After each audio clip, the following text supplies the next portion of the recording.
Hey, what's up, guys? It's me, MyGud here, and today I kind of want to give an overview of the casino update. Now that it's been a good 3 months since the update rolled around on 12th of December of 2019.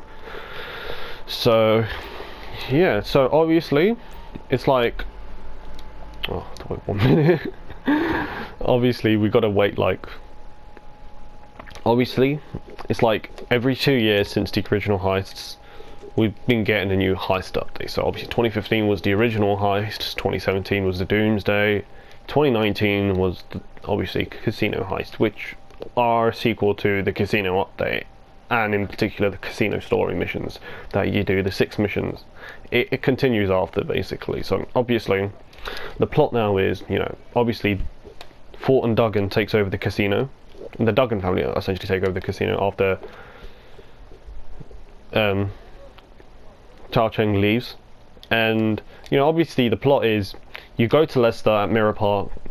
You have to trigger this cutscene before you can be able to buy an arcade from Maze Bank foreclosure, and basically you'll be greeted with Georgina Cheng and I forgot the other guy, and they'll be telling you they want basically revenge, and basically they want you to rob the casino. So yeah.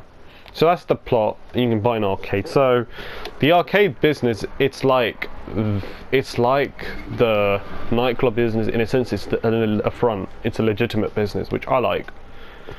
The nightclub, business was our hub for all your other businesses. To be honest, it was just more extra cargo, really. But and you had the arcade business, which is for the casino heist. It's kind of like a paywall, just like the facility that you need to purchase it in order to be able to host these new type of heists. And they can be pretty expensive. Like the most expensive arcade is the 8-bit arcade. That is more expensive than the West Vinewood nightclub, but obviously nightclub update had that nightclub business has upgrades are very expensive, and with her most of it is just more in visual aesthetics. It's not really, the only real performance upgrades you would really need is, the master control terminal. Now, this is one good thing about the arcade, is you can be able to buy that extension, which allows you to buy supplies from all your business. So you don't have to go across the map to resupply your businesses individually. And I think that's pretty nice, but obviously there were numerous issues people had with that, which was that they would the raid would trigger whilst they're inside an arcade, and then they would be kicked out of the arcade.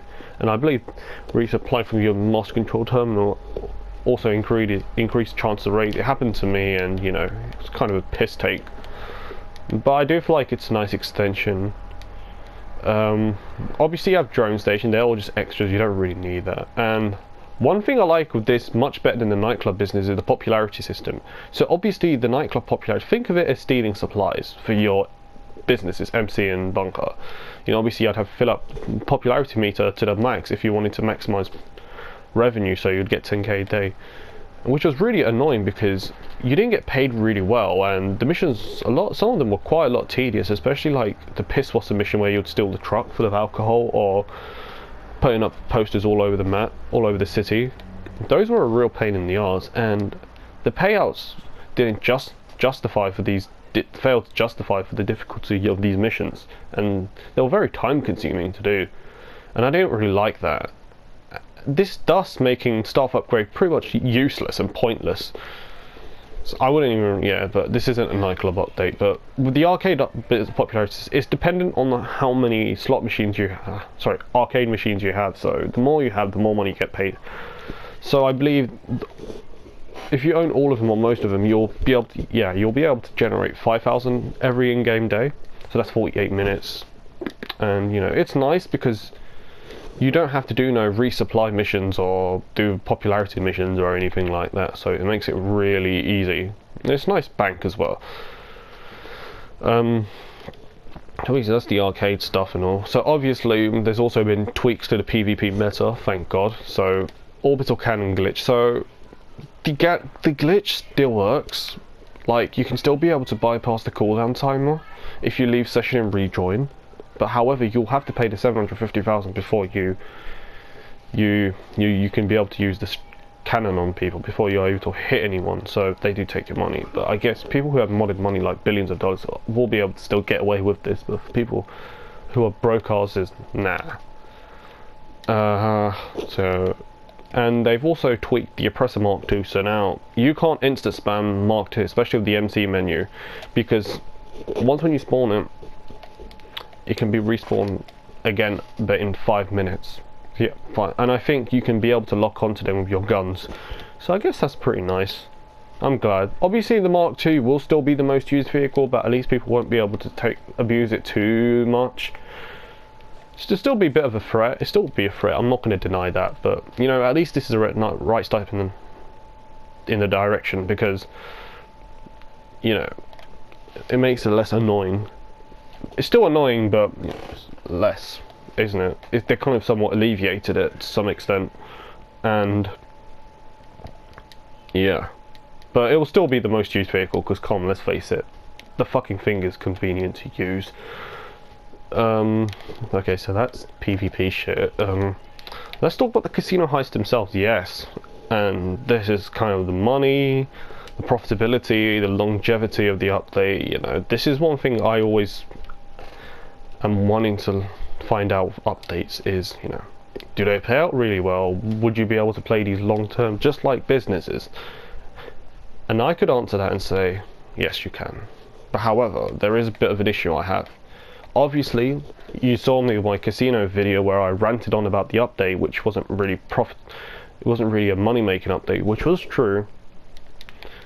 You know, it was luck related. There wasn't no new businesses, and we wouldn't be able to just make back our money from the penthouse. It wasn't a great way of making money. But at least there's some purpose to the penthouse. If you do the security intel prep, you'll be able to do that mission, but you'll only need to do it once as host, which is, you know, decent. The approaches themselves, so you have big con, silent and sneaky, and aggressive. Now, the thing is, this is the problem, because it's an all diversified approach to heist, so like different ways of doing it, not just this single linear way of just doing this, doing that. There's a problem, and it's that some approaches are a pain in the arse to do, which thus making them like not wanting them to be replayed by many people. They would want to just skip out on these, and thus approaches that are only really worth doing are group 6 and aggressive. That's a problem, because people are just going to, most people are just going to be alternating between that, unless if they're really bored and they just want to do, I don't know, young ancestor, which, oh, that's a pain in the arse as well. That's the problem. It doesn't really leave much room for diversity, because people are just going to be most people are just going to be alternating between those two heists. And because they're the most easiest, because group 6 you don't even need to fire a single fucking bullet in the casino. That's a problem. The profitability side of things is that it can be really good. You know, obviously vault contents you can have between gold, artwork and cash, and at the moment diamonds, but diamonds are more of a special event thing. At the moment they have an increased chance than they did in Valentine's Day, with a 16% chance instead of 8%. And you know, it can depend. You know, cash is always the worst. You'll always get that whenever you first time host a casino heist, and it's just the worst, you know. And then there's artwork, and then there's gold. You know, gold, if you have too much of it for one person, you'll not be able to jump it. It's the most paying one. It's also a pretty decent one. And then you've got artwork, which is pretty damn easy as well. Now, this would be annoying in a way for if you was to do 2 plays, because then you would have to keep redoing the vault content mission in order to just get artwork, and I don't really like that. I don't really like how they don't give you a lot of time in the vault. I wish they kind of gave you like 4 to 5 minutes. It would have been easier to especially get all the cash and artwork, which, you know what, I find that really annoying that we can't be able to do that. And you know, there are preps as well. You've got, obviously you've got optional, mandatory, because see, this is the thing, like, I guess what people would consider an advantage over Doomsday is that it's like the Doomsday heist, but without the setups, just preps and the finale. That's essentially casino heists. No setups, no lobbies, going into a separate lobby just to do setups before to do the finale. That is a good thing, and the good thing is, these casino preps, unlike Doomsday, you can do them in invite only, whereas Doomsday preps you had to do in public for some stupid dumbass reason. But there's a problem with some of the preps. There's some useless preps, like you don't need to have a good driver, and I should be able to skip some optional preps like vault explosives and that, but it's really annoying. All I could only do is for optional preps, which are very easy to do, and that's one thing I don't really like about the heist, especially aggressive approach. Even though that's my favourite approach, it's just the preps are a pain in the ass to do. And yeah, so the profitability side, it only takes around 2 hours to do a preps, an hour or two. It can be very profitable, even especially avoiding MC business like the plague, since they have no bags at the moment. But you know, obviously you can make pretty hella money with this shit, especially if you do aggressive in group 6 back-to-back hard mode. Oh, there you go. That's what I've been doing and just been making a lot of money out of this shit. So in terms of the money, their offerings, their potential, very good in that regard. Very easy to make money, very quick, thus making, Doomsday and Original Heist just pretty redundant at this point. Do them if you're bored, if you want, you can do them, or if you want to do Bogdans, but you don't really want to see much purpose of doing these when you can just do casino heists. So that's good. And last bit, cars. Now, we obviously got new cars. We've got about 26 updates. So at the moment, we've got all new cars. We've got all the cars, all the drip feed cars. So we don't have, but yeah, I think what's left, technically part of this update, is new Gerald missions, and I think 10 podium, but I don't know.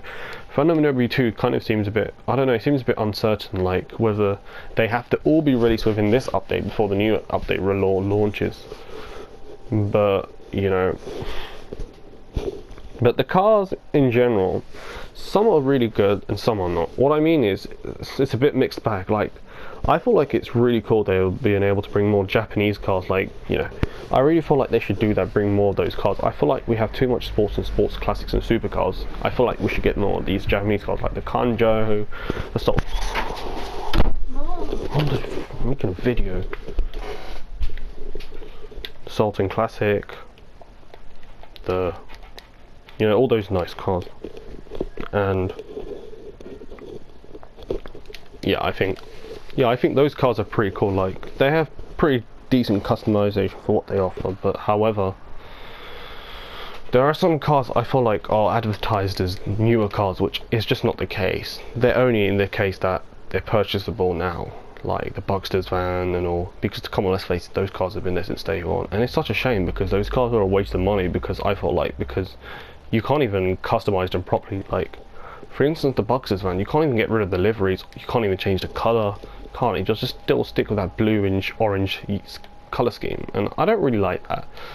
And it's a bit disappointing, and some of them are ridiculously expensive. Like the fire truck is about 2.4 million, whereas the RCV is 2.2, which has more use because it's more armoured and it's customizable and it's not Pegasus. Whereas this is, it just makes no sense. I really don't like it. So it's a bit of a mixed bag, but I feel like the cars are pretty cool. But again, I'll still applaud this update again, just like the casino. No militarized shit, thank God. So yeah, thanks guys for watching. Please like and please subscribe and peace.